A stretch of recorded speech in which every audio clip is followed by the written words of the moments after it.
The latest on the U.S. trade dispute with China and the upcoming summit between U.S. President Donald Trump and DPRK leader Kim Jong. Hello, I'm Anand Naidu, and this is The Heat.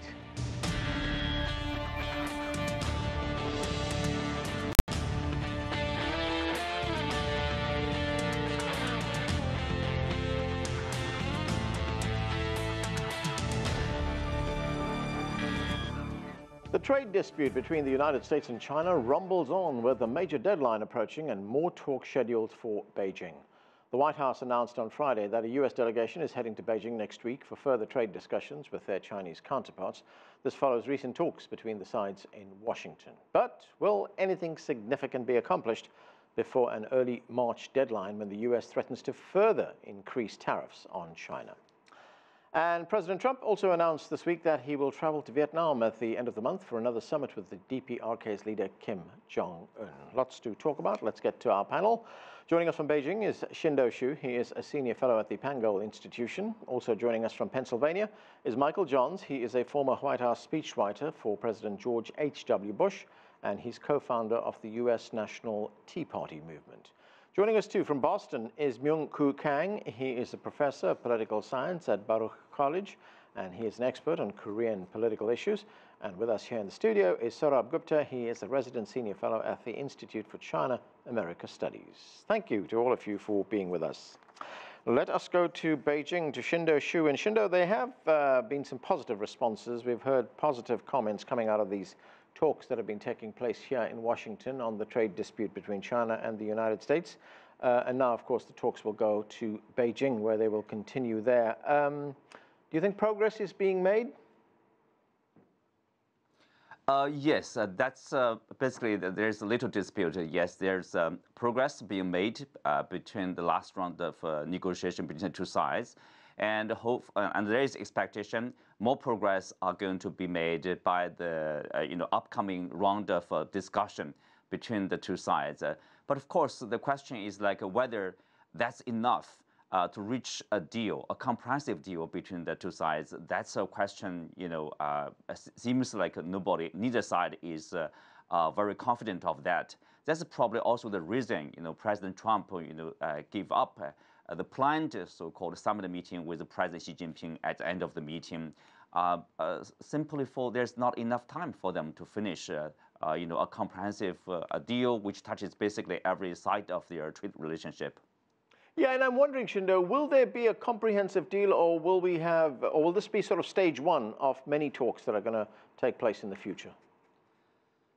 Yeah, that could be also the possibility. That is, like, even if there is no comprehensive deal to be reached within next week or couple of next week, they can still claim some victory. For example, a draft agreement or something like that, or at least there's agreement which is probably waiting to be written down, before March 1st. At least they give them some reason to, for example, like let's extend the deadline March the 1st to a later date.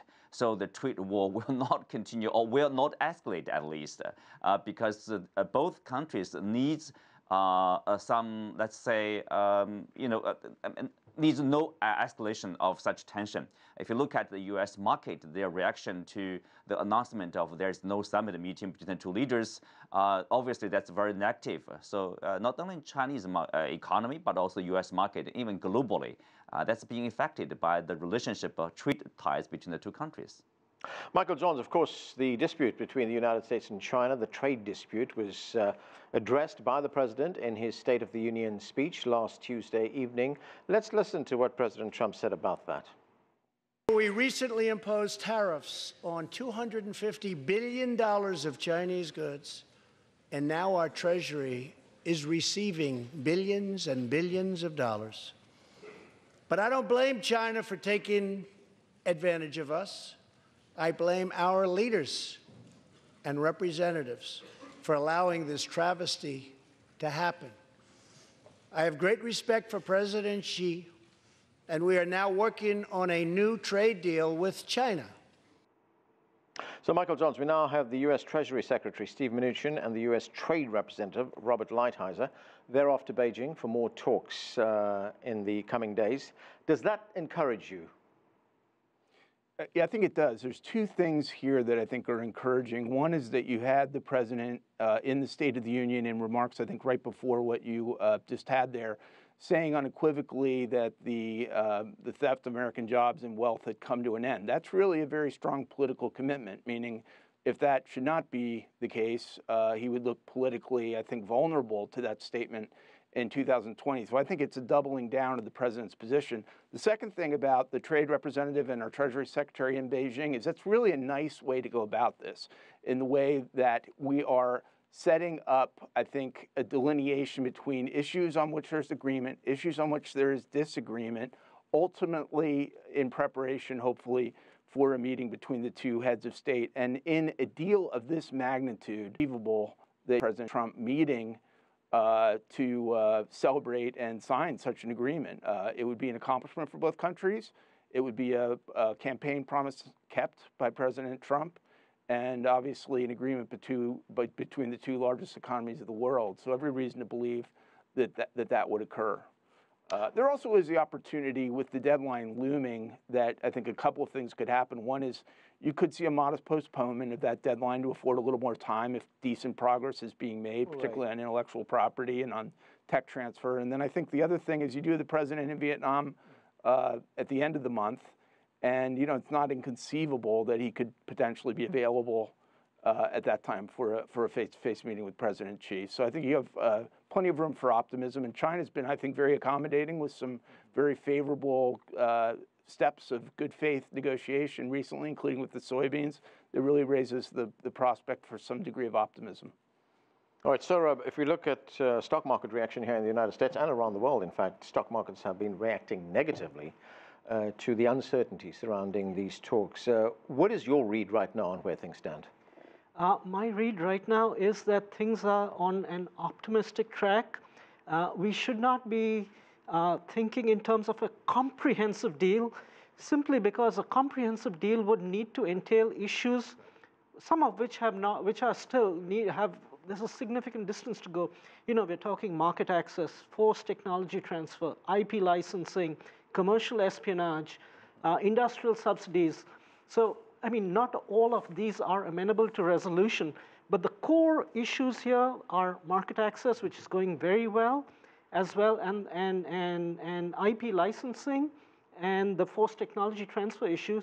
And here's the reason why those issues are amenable to resolution. Those are issues where the US has problems not with Chinese policies per se, it's with Chinese practices.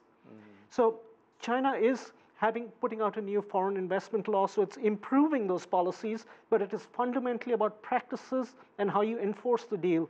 This is not a bridge too far, and frankly, I can see on these issues, the core issues, that they can have something by the end of this month.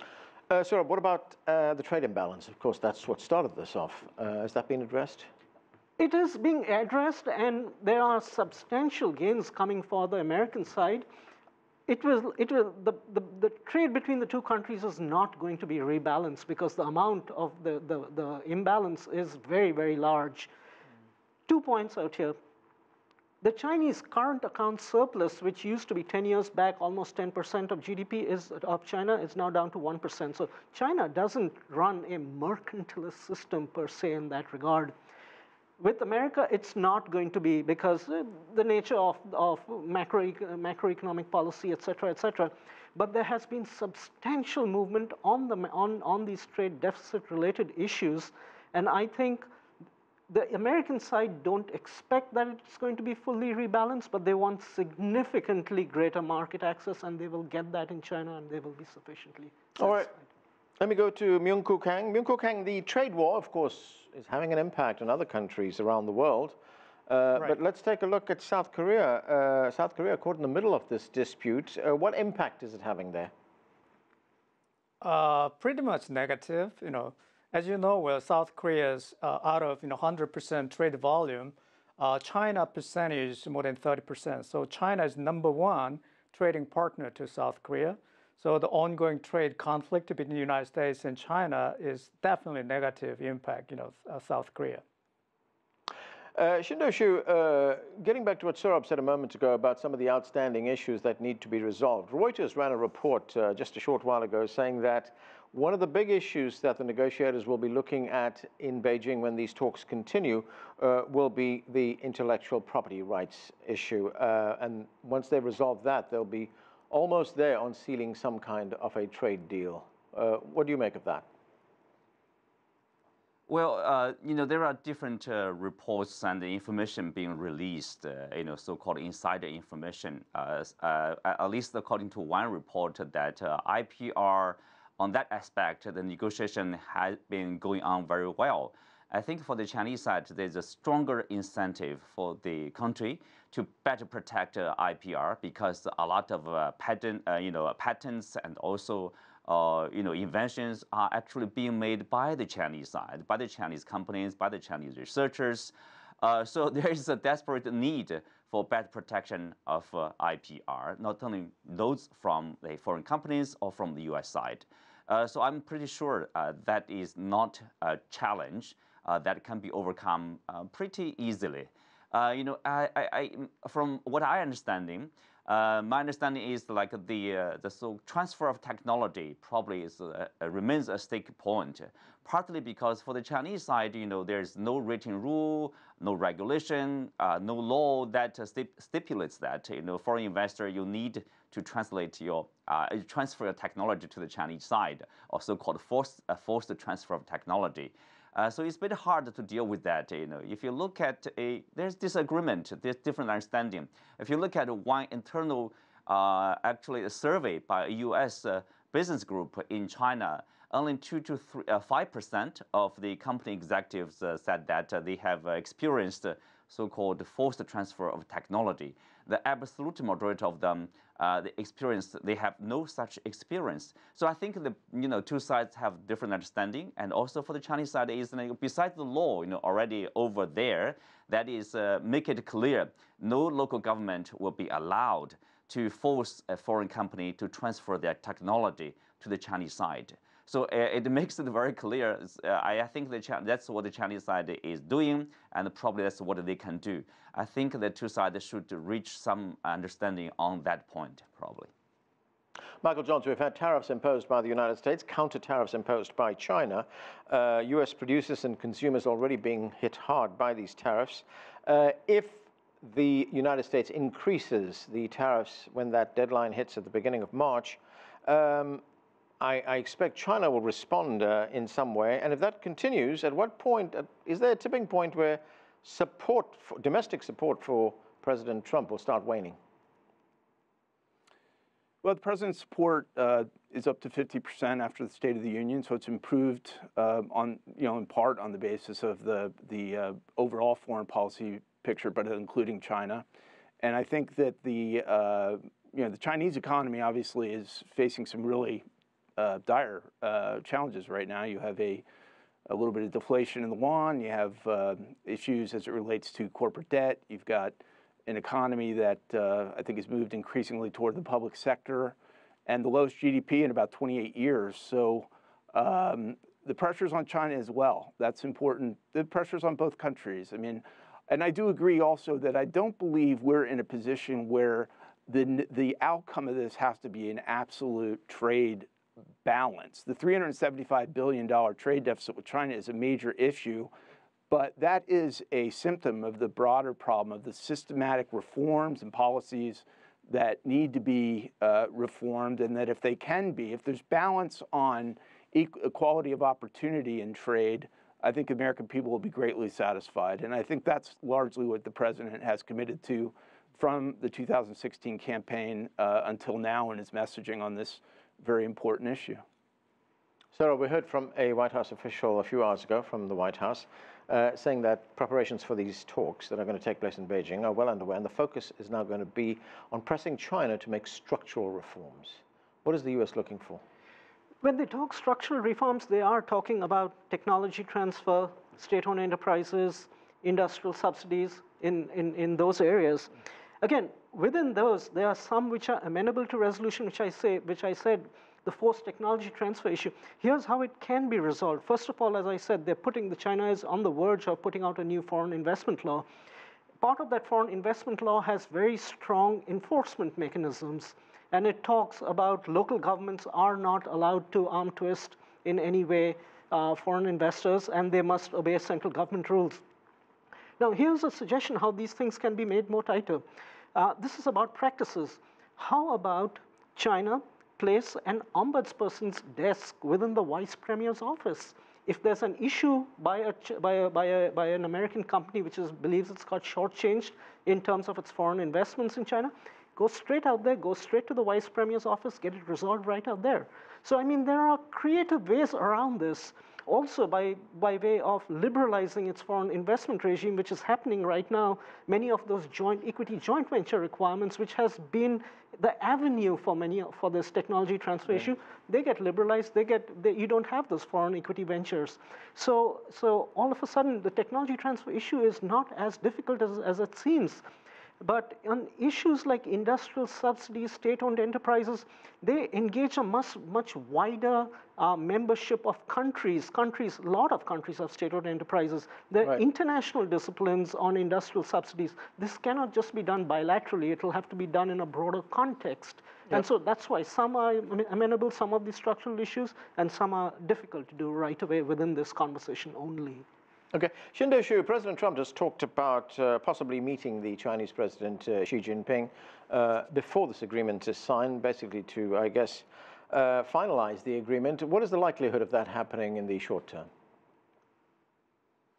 Well, it's really up to how much progress we are going to make by the groups from the two sides, led by Mnuchin and also Trade Representative Lighthizer with the Chinese side. But I think mostly, when the two leaders meet, they need something substantial, like a substantial agreement, so they can announce, there's big achievement we have made, so this is the deal. Otherwise, what is the point of the meeting? So the sole point of the meeting is to announce the agreement, to announce the progress. Otherwise, probably they will delay, or still there is a possibility, at the end of this month might be enough progress for them to claim, especially for President Trump to claim a victory. And so he needs to finish this deal. So the U.S. economy will benefit from the relationship with China. And so, if you look at the 2020 general election, that would be a help to U.S. market, especially stock market. And the message is very clear.